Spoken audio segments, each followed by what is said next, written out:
All right, so we're obviously, this is week number 5 that we're doing Corey, Coffee, and Conspiracy, and we're trying to build off of it each week. But let me also say, tonight we're going to deal with Hollywood and some other stuff. Each one of these subjects, we could literally go 6, 7, 8 weeks a piece on.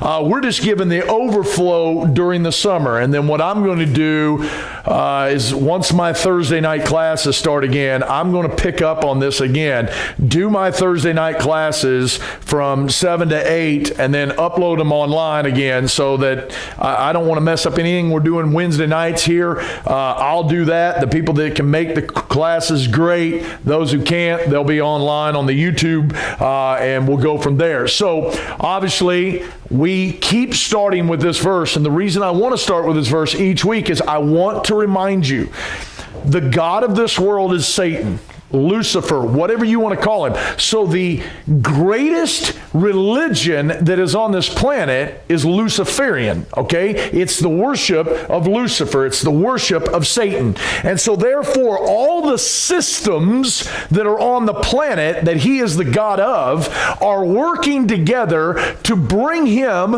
worship, him adoration and praise. And just as he said in Isaiah 14, that he had a throne, he wanted to be like the Most High, he wanted to be worshiped. And if you remember, he brings Jesus to the high mountain and basically says, listen, I'll give you it all if you'll just worship me. And so what he wants is worship. And so what he does is begin to work through these systems and hand people power, money, knowledge, all, you just name it, whatever life can throw at you, he'll give you that if you'll worship him, because that's his desire. He is the God of this world. And so each week we've been taking part this ideology that I put together.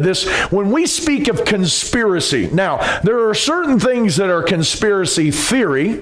In other words, it's a theory. Okay, and then there's certain things that are actual conspiracies that can be proven that multiple people were involved and all that. Now, obviously, conspiracy theory is a thought or a theory that you put forth, not necessarily provable or somebody is trying to prove. By the way, the Big Bang is a theory. That's never been proven, but yet all of a sudden, people have just lock, stock, and barrel. No, that's what happened. What do you mean it's what happened? It's a theory that's put forth. So what we've been doing is breaking down a lot of these that are listed on here. The Rosicrucian, the Nephilim, the Jesuits, Hollywood, which we're going to deal with tonight, Bilderberg, Vatican and the Pope, Freemasonry, Knights of Malta, JPL, Babylon Workings, Hellfire Club, Trilateral Commission, Council on Foreign Relations, Transhumanism, MK Ultra, which I hope to get to next week, which will really blow your mind. The Federal Reserve, D-Wave computers, the Illuminati, which we're going to bring out some of that tonight, Skull and Bones, CERN, Antarctica, Megalith, and Monolith. And we'll hopefully get to all this in the years to come. So, now, the reason I bring all this, all of it's connected. And where it's all connected to is 2 Corinthians 4:4. It all comes back to the same individual. It's Lucifer. It's the God of this world who uses all these things to work it together. Now, you may be thinking, well, wait a minute. We're a church. It's Wednesday night. Aren't we supposed to be doing some Bible study?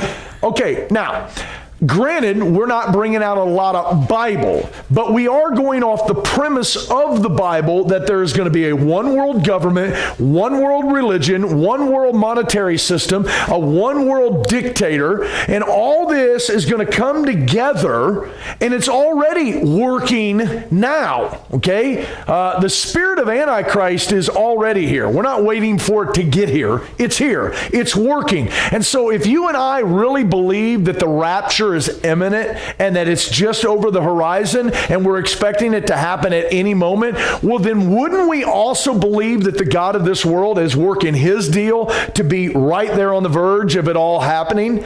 And what I would tell you is, in order for us to get out of here, a lot of this has to get implemented. It has to get in place so that that one world government can take over. So tonight we're going to talk about Hollywood symbolism. Okay? Now, as I said, we could literally spend weeks picking apart movies that you watch, showing you the symbolism that is in it, showing you things that you don't even realize is there. Okay, so I don't spend a lot of time watching movies. I watch MASH, okay, and I go to bed, okay? So, but my kids watch a lot of stuff, and what's been interesting is not just, where's CJ? Is he in the room? He's upstairs. Okay, well, that kind of messed up some of my deal for tonight. But so bottom line is,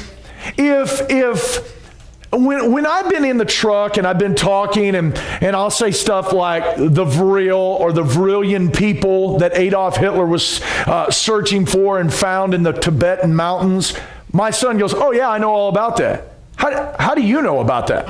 Well, it's in the video game of Black Ops or Call of Duty. There you go. I don't know. And yet I'll say other things and he'll go, "Oh yeah, that's in such and such movie." And then some of the stuff that I have brought out about time travel as far as stargates, and I've talked about different things like that. Well, that's in movies, okay? And it's what is going on is the system is getting the world prepared for what's going to be on the scene. So the Avengers movie, where's T? You're in here. So the other day that came on the TV, and there's this, what do you call it? A tesseract, okay? And it's a blue cube. And I said, "Is there a black one anywhere?" And she said, "No, not that I can remember." But my wife said, "No, that was in Transformers such and such." And now they're going, what's up with the black cube? Okay, well, the black cube ties into Gordy Rose's deal. It ties into Saturn worship. It ties in, by the way, she was here this Sunday. And did you see her show? Not Medina, but what's it? Mecca. And there's a big black cube in the middle of all that. You're going to come to find out that's all tied together, okay? So the movies are actually allowing you to see stuff. But when we speak of symbolism, symbols are a way to speak without language. If CJ were in the room, and if I could take him back in time and me stand on the third base side of the baseball diamond, and he was at bat when he was 12 years old, and I did a bunch of hand motions and doing some stuff, rubbing, and went across my belt, he would have known, oh, I'm supposed to bunt. Because of the belt sign is the bunt sign. If I would touch my nose while he was on first base, he would know I've got to steal. Now, we all know that. Baseball uses symbolism. They use hand signs. They use gestures to make things happen. Well, baseball is just one of many things that uses symbolism as a communication or as a level of getting a message across without letting others know. Well, esoteric societies, secret societies are the masters of this. And Hollywood is literally a system that is put together to convey a message to you without you even realizing there's a message being conveyed. Okay? And so we're going to bring some of that out. Now, to understand that, now, when I speak of symbolisms and I show some of them tonight, you're going to go, "Oh, please, I know what that is." Now, what you don't have a right to do is change a symbol. Okay, let me give you an example. You can say all day long, "Well, I know that's a demonic symbol, but I'm going to use it for good." So if I took a pentagram, y'all know the pentagram, the upside down star, the devil's face and horns in it, and I said, no, I'm going to make this thing about Jesus. Now, even though my intentions may be good, what I am speaking to the rest of the world is demonic.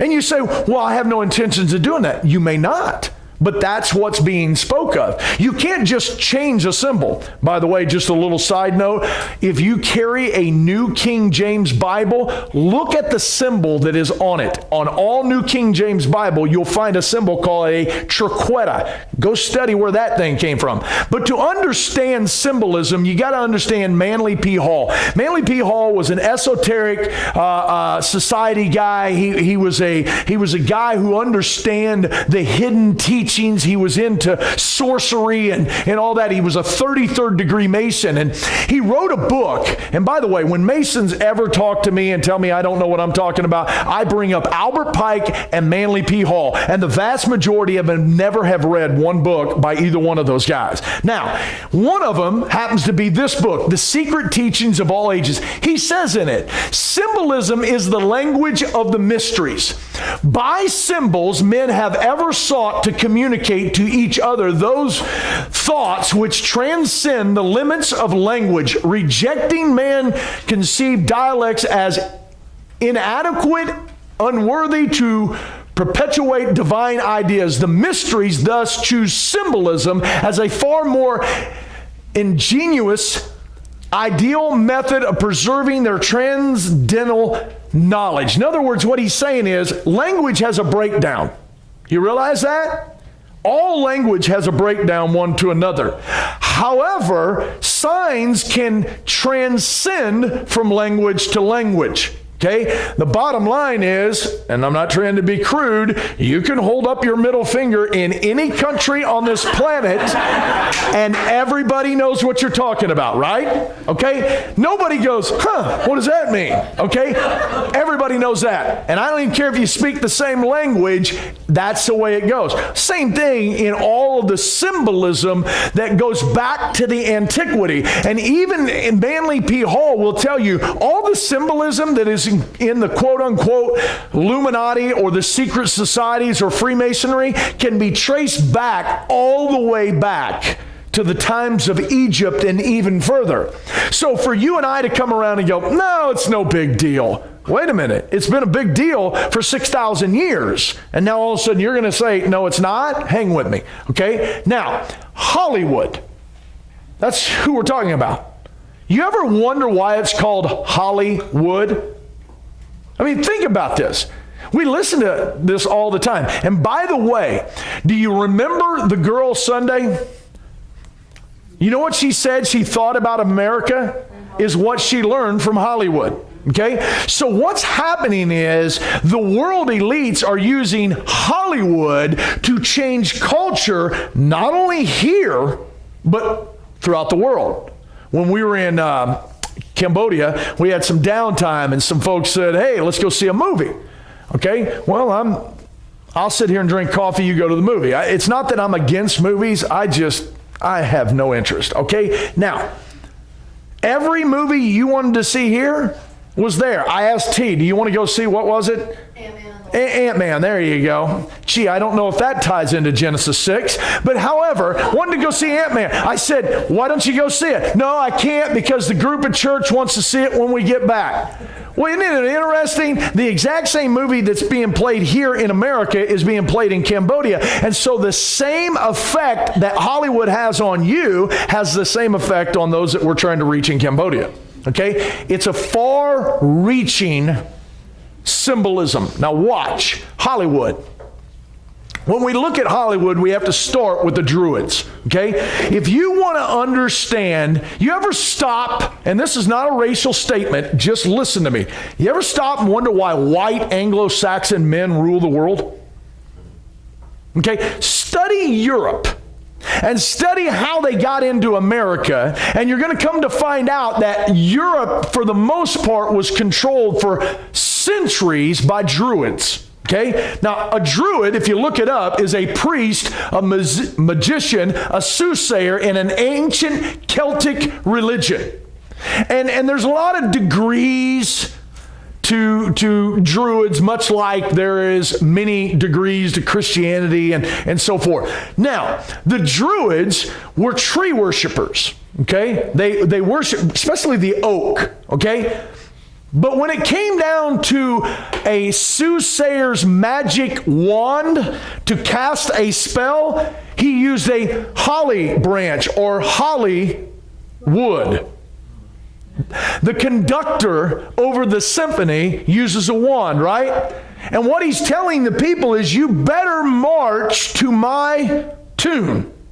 And so this holly branch or this holly wood. Now, I want you to understand the connection to Saturnalia. For those of you that went through church history, I teach the origin of where Christmas came from. It's a pagan origin. So in around the 3rd century, Constantine supposedly gets saved, gets into the church, and he brings all of his pagan religion into the church. And one of those things was a winter solstice celebration called Saturnalia. And what he did was bring that into the church, because he found out that, when I was a pagan, we worshiped a holy mother named Isis and her son Osiris. Or you could say it this way, Venus and Jupiter.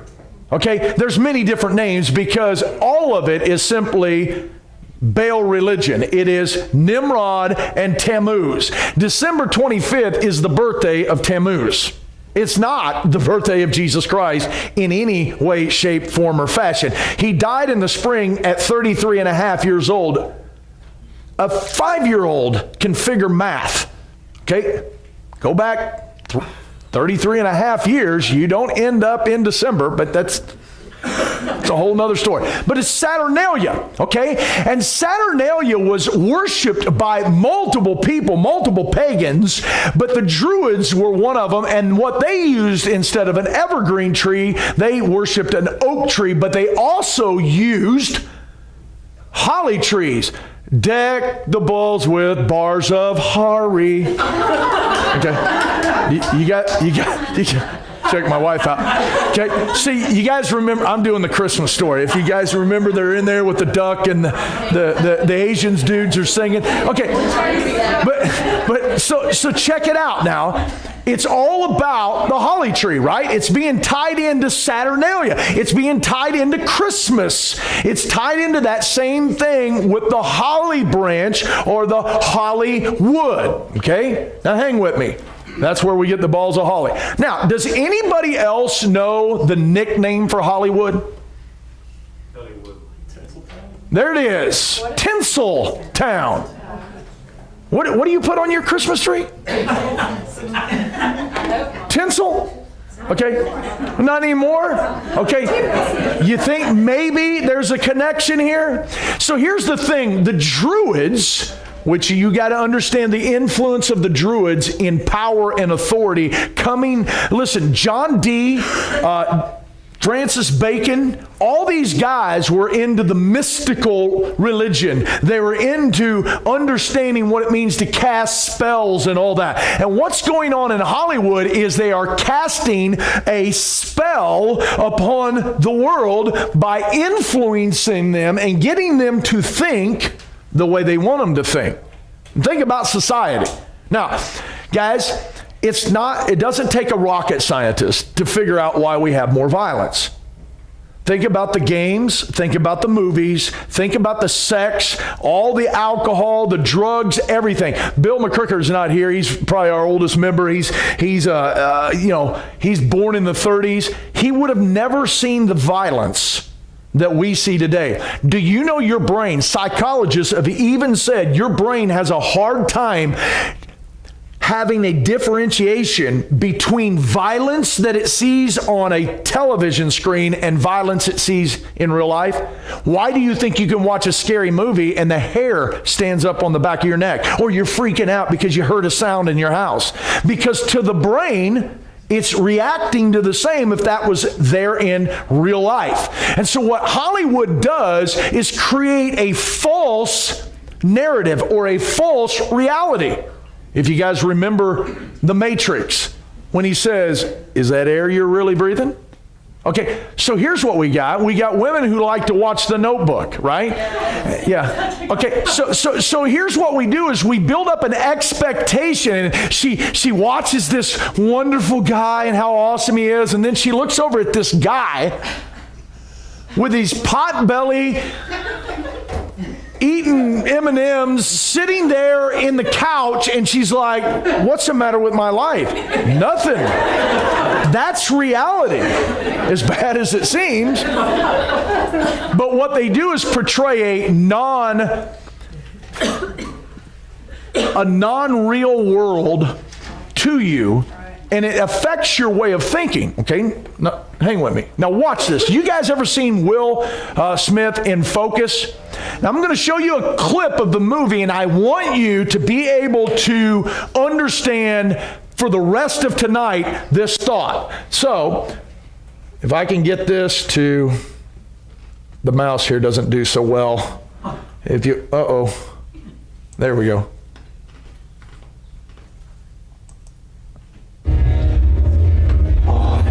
Dude, what are you doing? Go for it. Don't. You got a problem, my friend. Take those binoculars, pick any player on or off the field, and I will guess the number. Any player. That's like 100 to 1.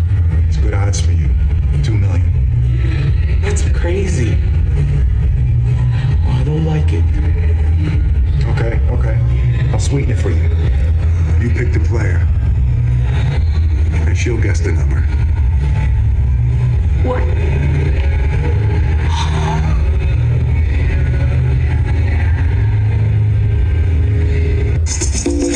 I guess number. Wait. Please allow me to introduce myself. I'm a man of will and taste. I've been around for a long year. Stole many a man, so today. Number 55. How did you know who he was gonna pick? We told him to. We've been telling him all day. From the moment he left his hotel room, we've been priming him, programming his subconscious. He's been seeing the number 55 all day long. On the elevator, in the lobby, even the stick pin on the doormat. Not only that, we loaded his route from the hotel to the stadium. He looks out the window, primers are everywhere. Now he doesn't see it, but he does. There's no getting around it. He even sees far. That is genius. And it's not only what he sees, it's what he hears. The Mandarin word for 5 is woo. There are 124 woo-woos in sympathy for the devil. Now he's not registering it, but it's all there. So when he picks up those binoculars, looks out on the field, sees a familiar face with the number 55 on his jersey, some little voice in the back of his mind says, that's it. And he thinks it's intuition, and he picks. Do you want me to write it down? And you, being in the dark, was the convincer. We call that the little... Now, you see how they do it? Now, they're telling you how you do it. It's subliminal. Here. A few weeks ago, Rodney and I were talking about the 5G that's going to be coming out and how they're building profiles on you right now. Okay? The whole world is. And by the way, you're doing it for them with Facebook and all your other stuff. It's called a profile for a reason. And you're putting your information out there willingly. And Zuckerberg's $65 billion richer because of it. And what they're going to do is build a profile. So when you walk into a store, the video screen's going to know, oh, Rodney, he likes to shop for this. And boom, the screen shows up. And even though you don't consciously recognize it, you see it. And you move on and you go, I'm having a hankering for some M&Ms. Okay? How did that come about? Because of this. Now, we're going to look at a few symbols that are in Hollywood. Now, obviously, a lot of these symbols I've already talked about, but we're going to bring them out. And one is the all-seeing eye, also known as the eye of Providence, or the eye of Horus, all right, which is right here, the all-seeing eye. We've talked about this a few times already. Now, one of the wild things is that if you go studying in Zechariah, when he's talking about the shepherd that leaves the flock, and is a reference to the Antichrist, he talks about his right eye being utterly darkened. And I've often wondered, what does it mean? Is he one-eyed? I don't know. It's interesting to think, though, about how that's going to work out come in the future. Now, when you look at this, I dare you to go find anybody in Hollywood who has not been photographed for a magazine, a photo shoot, some type of video that has one eye covered, and a lot of times with the OK sign, which we're going to figure out what that is, over their eye. You see it all through here. We got a triangle covering it here, or a pyramid. You probably know, I'm sure our younger people know, who all these people are. Some of them I know, some of them I don't know. But how about these folks? Okay, this is Katy Perry from her video, Dark Horse. You remember when I first showed E.T. and how she was having sex with aliens, demons, and like making it okay? Okay, she came back with another song called Dark Horse. You can go look at the video. What do you think she's screaming out, guys? Well, that's just symbology, Corey. Okay, hang with me. All right. Here's your girl, Billy Ray's daughter, Miley Cyrus. She's got the one eye up here in the concert. Here's your girl, Kim Kardashian. Notice the bracelets. One eye. Here's a real fine lady, Lady Gaga. Okay, and notice her eyes painted up like the eye of Horus. Notice that her and Madonna, Beyonce, go look at the Super Bowl halftime and watch all the esoteric hidden symbolism in it. I mean, I could literally spend a night just doing Super Bowl. Okay? Here she is. Go check that out when you get a shot. All right, here it is again. Find me somebody in Hollywood, all the way down to your boy Harrison Ford, Star Wars lovers, all right, who have been pictured with the one eye closed, the other one looking through what is called the OK symbol, and we'll break that down in a minute. But notice them. Isn't it amazing that they're all doing that? And what some will say, if you go online, they'll say, oh, that was just a fad. You know, people were just all, really? Everybody's having their picture taken this way? Right? Here's Chris Brown, who's got a tattoo of a snake, and at the tip of the snake is the all-seeing eye with a pyramid. Okay? CBS. You ever notice that's an eyeball? You say, I don't buy into that at all. Okay, before you come at me, how about just figure out who started CBS? Just do a study. And oh, by the way, while you're doing the study, figure out who runs and who owns CBS, ABC, NBC, Fox. And oh, by the way, I know I'm a conservative. But if you think Fox is a nickel's worth of difference than the rest of them, that's what they want you to think. They're playing both sides, okay? Now, here's Pink in her concert, and here she is with the all-seeing eye here. And then this is Kesha, is that? Yeah. Kesha with her tattoo with the all-seeing eye. Now, you're right. I may be just reading into all this. But isn't it interesting that they're all doing this? All of them. And every young person's out there going to the concert for Kesha. I couldn't tell you one song Kesha sings. And she's singing, and there's her little one eye. Here's another one. Here's this. And we don't even realize it's there. A lot like that number 55. How about Julia Roberts? After all, she's got to be okay, right? She's from down south. She's right over here in Smyrna. Good Southern girl. with her 666 shirt on, with her we got the snake right here with the all-seeing eye right in the middle, right? That's what her shirt is.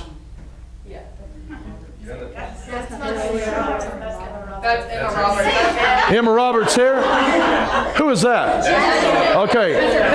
Well, either way, I'm not tight with all of them. All right. Now, here is Naomi Campbell. You guys know her? All right. She's a model. What you're seeing in the background is an island her husband bought her and built a house for her. Notice what the house looks like? You're right. I'm probably reading into that. I may not figure out who the redhead is in the picture, but I got enough sense to know something's up. Why in the world would anybody live in that? Where's the door? I guess that's the question you have. Where's the door? All right. So let's go to cartoons. Well, are you guys not worried about the children? Now check this out. This is Scooby-Doo, right? Notice the necklace. Notice the background. Did you ever see that? I never did as a kid. Hey? How about this guy? What is this? SpongeBob, right? And what's this guy's name? Okay, look at the eye. Look at the pyramid. All right, now, here is Disney. And oh, by the way, I could do a whole night on Disney alone. Notice what it says on the eye chart. Ask about Illuminati. Now, let me ask you something. What business would any kid know? The first night I showed the Corey Coffee and Conspiracy, we had an elementary student kid walk in here and goes, "That's Illuminati." How do you know about Illuminati? You're in elementary school. Well, I may be putting the pieces together here. Why would that be in the background? Okay, notice the doll on The Simpsons. By the way, I know you think I'm retarded. By the way, that's not a good word. Brett already got me started on that. I know you think I'm not right. However, have you ever checked into The Simpsons? I don't watch them, but man, it's unbelievable on the esoteric secret symbols involved with them. But notice the doll.